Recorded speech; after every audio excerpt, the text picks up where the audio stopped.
Santos দিয়ে শুরু, বার্সায় উদীয়মান, রেকর্ড গড়ে পিএসজিতে আল হিলাল হলো কাল।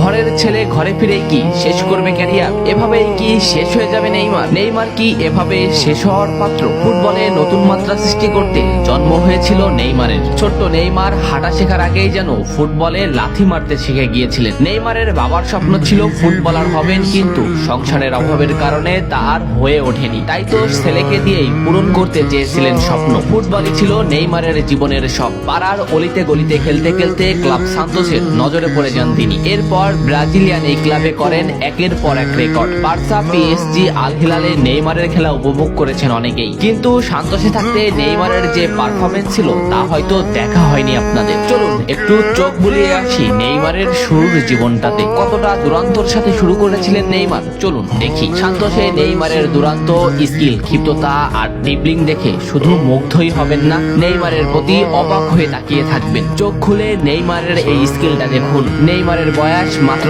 17 বছর। নেইমার একটা ফুটবলারকে বল মোমেন্ট থেকে আউট করে বল সামনে নিয়ে আগালেন। সামনে নেইমারকে আটকাতে আছে আরেকটা ফুটবলার। চোখের পলকে বল রাইট টানে সেই ফুটবলারকেও বোকা বানালেন। কি এখানেই শেষ?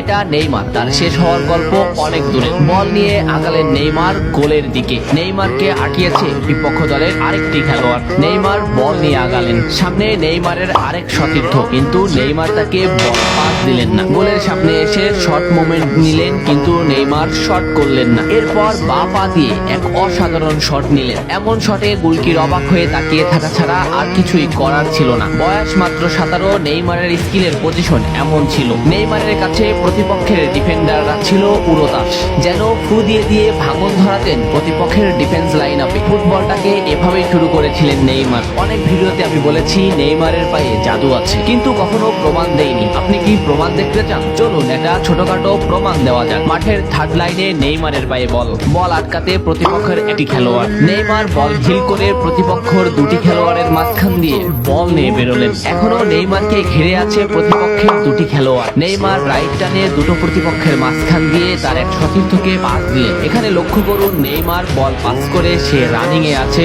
অর্থাৎ সে বোঝাতে চাচ্ছে তার অব্দি বল পৌঁছাও।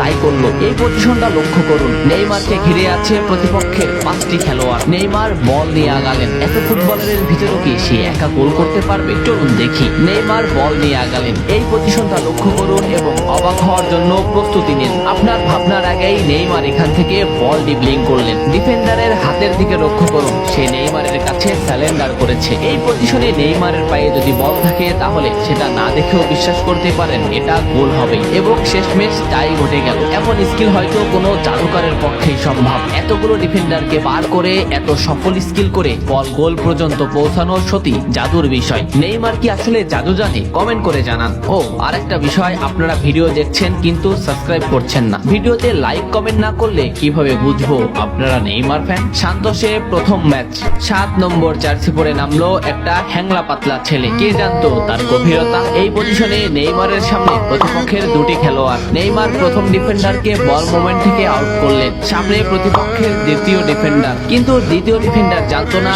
এই ছেলেটাই হবেন একদিন বিশ্ব সেরা ফুটবলার। ডিফেন্ডার নেইমারকে ডিফেন্স করতে গিয়ে হতবাক হলেন। নেইমার সেকেন্ডের ভিতর বল মোমেন্ট থেকে তাকে আউট করে দিল। এরপর নেইমারকে গোল মোমেন্ট থেকে আটকাতে আরেকটা ডিফেন্ডার স্লাইড দিল। এমন পজিশনে স্লাইড দিল যে নেইমারেরা গোলে বল শট নেওয়ার জায়গা নেই, কিন্তু সে তো নেইমার বল হোল্ড করলো এবং 3 জন ফুটবলারের মাঝখান দিয়ে বল গোলে পাঠিয়ে দিল। এভাবেই শুরু করেছিলেন সান্তোসে। নেইমারের এমন পারফরমেন্স নজরে পড়ে যায় বার্সার। 88 মিলিয়নে সান্তোস থেকে বার্সায় যোগ দেন নেইমার। বার্সার পারফরমেন্স সবার জানা। এরপর আসে সেই কালজয়ী ক্ষণ। 222 মিলিয়নের রেকর্ডে পিএসজিতে যোগ দেন নেইমার। সবাই বলাবলি করছিল নেইমারের ক্যারিয়ার এখানেই শেষ, কিন্তু তিনি তো নেইমার। পিএসজিকেও নিয়ে আসেন চ্যাম্পিয়ন্স লিগের ফাইনালে, কিন্তু ভাগ্য খারাপ, জেতা হয়নি ট্রফি। এরপর 90 মিলিয়নে 2 বছরের জন্য যুক্ত হন আল হিলালে। ইনজুরির কারণে মাঠে নামা হয়নি বেশি। আল হিলাল থেকে গুঞ্জন উঠেছিল নেইমার যাবে সান্তোসে। শেষ পর্যন্ত হলো তাই।